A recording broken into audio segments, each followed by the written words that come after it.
So I'm on my way home from a federal prison.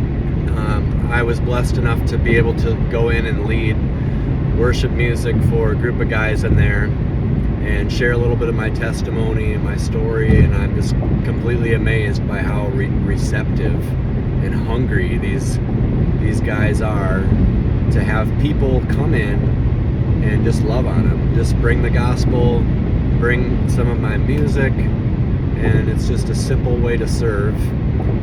And I was struck with just this fact as I'm leaving, like, bring the food where people are hungry, and I feel like it's going to go a lot farther than when, you know, we're preaching to the choir, so to speak. But find out where the gospel is needed the most and go and be that. Be the light in those darkest places. Because I'll tell you, those lives that were changed, and that ripple effect is going to go a lot farther than it can in some other situations. So let's make sure that we as a community of believers are doing that. And it just, the secret too is that it fills our tank. I feel completely full because of just hearing how receptive and how they received it. And just, it's awesome. It's awesome.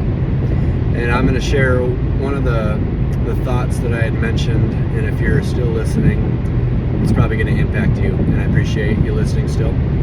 But they have this beautiful chapel there, and it's like 30-foot ceilings with these waved cedar planks going across the whole thing, and there's like thousands upon thousands of bricks lined up all across the room, and they're stacked up, 30 feet high. And yesterday I'm sitting in the back of the room looking at just the grandeur of the room and all these thousands of bricks, and being a songwriter, I couldn't help but wonder what metaphor these bricks could be. And over the day of thought and prayer, I came to the conclusion that each one of those bricks represents a time that I'd messed up, a time that I had sinned and fallen short of God's glory, and lie, cheat, steal, whatever the case may be. All those bricks were my sin, and probably 10 times more. But what happens is I stack up my sin in my backpack. I put all the bricks on my shoulders, and before I know it, I'm full of shame and guilt and anger, all the wrong things, because I'm trying to carry my mistakes. And I offered this opportunity to the guys that we get to lay those things down. We get to offload all the bricks that we carry, and we get to lay them down at the foot of the cross. And Jesus will take those burdens from us.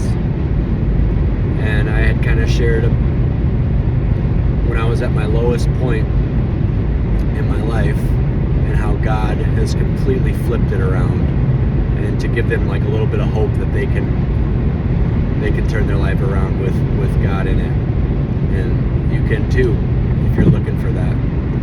So that was just a really cool moment that led into Reckless Love, and then we sang that, and Reckless Love hits differently when you're singing it in a prison with guys with life sentences.